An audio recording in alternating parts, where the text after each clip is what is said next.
Britt McHenry will be returning to ESPN this week, and after a week-long suspension for getting a little bit infuriated at parking services at a tow truck company, she is amongst a long list of ESPN suspended personnel for reasons. They like to suspend. They like to punish their employees at ESPN. They do. I guess they just have. Well, we'll get into that a little bit later because I do want to discuss what is their policy. But first, I want to revisit Britt McHenry and her tirade against the tow truck company. I'm in the news, sweetheart. I will fucking sue this place. Okay, that's fine, and I'll play your video, so careful. I'll play the video. That's why I have a degree in that. I wouldn't work in a scumbag place like this. It makes my skin crawl even being here. Well, let's get you out of here quickly. Yep, that's all you care about is just taking people's money. Yeah. With no education. No skill set. Just want to clarify that. Do you feel good about your job? So I could be a college dropout and do the same thing? When I could have a brain and you don't? Don't play that.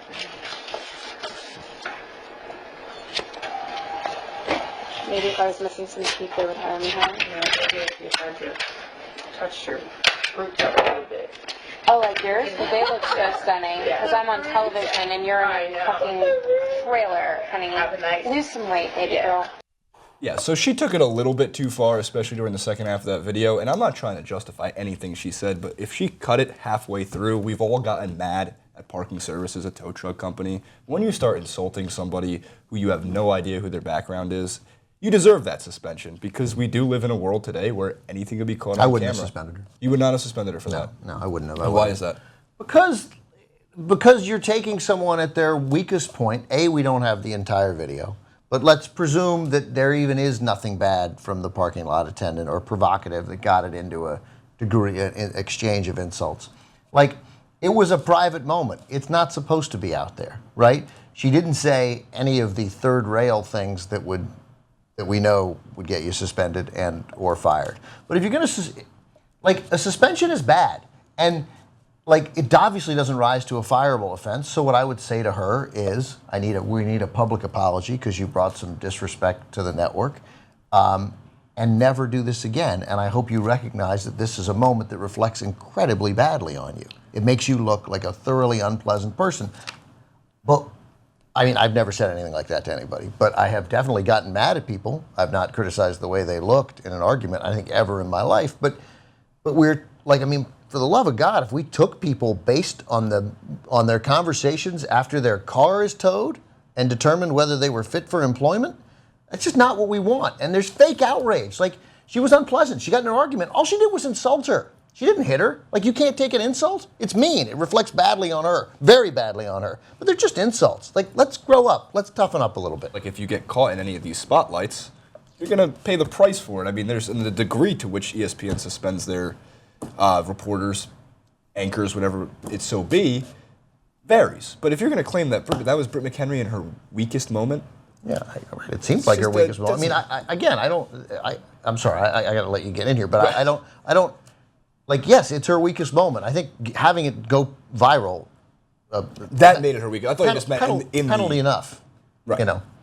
I would agree with that. I mean, I think less of it has to do with the fact that she was suspended at all. You wouldn't suspend her.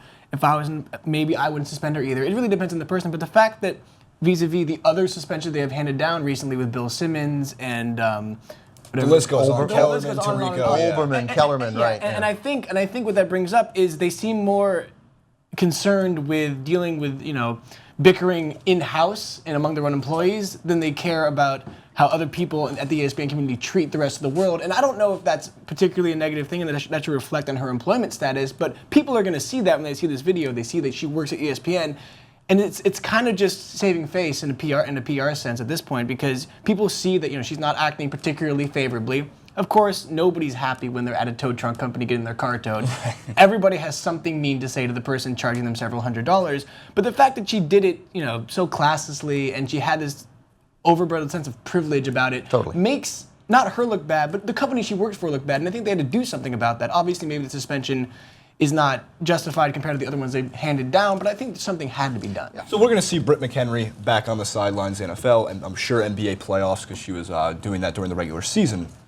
do you think this is going to change the perception that fans, reporters, ESPN itself has of Britt McHenry now that she's back from the suspension? I mean, you suspend somebody and you get into a beef where you bring disrespect on the company and management isn't happy, it has an enormous risk of hurting you in that situation. And then you hope that over time, if you're Britt McHenry, that you sort of can get back to where you were, and you can only get that back with doing good work. I don't know, why can't we just scold stuff? I don't know why somebody can't be yelled at. Like, she yelled at someone. If I were her boss, I'd yell at her. Like, Jesus, do you want this out there? You really talk to people like this? If I ever hear you doing that, and then you could turn it around. If I hear you talking like that to somebody, I'm going to fire you. So do you think if they didn't suspend her at all, there wouldn't even be that comparison to the Simmons suspension? We wouldn't have they're suspending her because of this for only this amount of time, but they're suspending I think Simmons. there would be every media outlet, or sports media Do you outlet. think so, though? Do you think if they just reprimanded her internally, people would just drop it? I think they would. I think if you don't have that comparative suspension thing to be a talking Stop point. suspending people. I believe that people like Simmons and Kellerman and Olbermann would go on Twitter or some sort of social media and claim that why wasn't she suspended like I was? I don't think they would. I don't, because I don't know. I definitely don't think Keith would, but I don't know. You know, I don't know whether the other guys would. I mean, they value, again, they don't like the inner office. You know, Olbermann's suspension was for, what did he do? I mean, I remember why he was suspended at MSNBC, because he gave money to a couple of political candidates in a network that's a defense contractor. It's the greatest thing in the world. That like influences the whatever.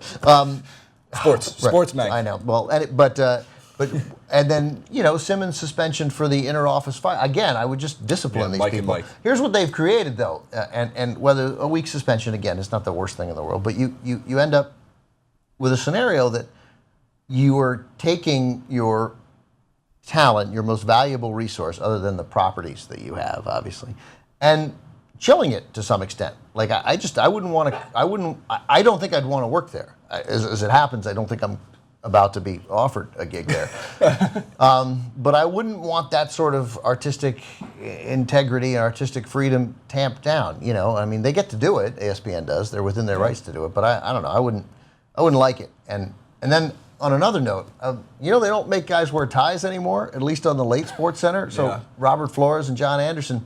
And it looks like they're at a rehearsal. Like, I never thought I would care about something like this, but I sort of feel like, oh, you're on Sports Center, you should probably wear a tie. Like, I felt like my mom. So that's what happens when you move it out to godless Los Angeles, right? Right, all of a sudden you're in LA and nobody cares anymore. Frickin' LA. Soon they'll be down, maybe they'll be down to t-shirts and pajama pants at one point during their career. That said, I'd rather them not wear a tie than those poor sons of bitches at CBS Sports who have to wear the Century 21 Blazers when they go on the air. That's a good one. All right, so guys, what do you think of Britt McHenry and her suspension? Was it warranted? Was it not? And also, we should be seeing her back on the sidelines for NBA playoffs soon. She suffered. I don't like her. I don't. Let her go.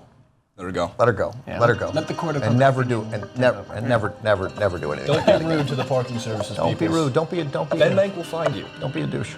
Don't forget to subscribe. Wear a tie.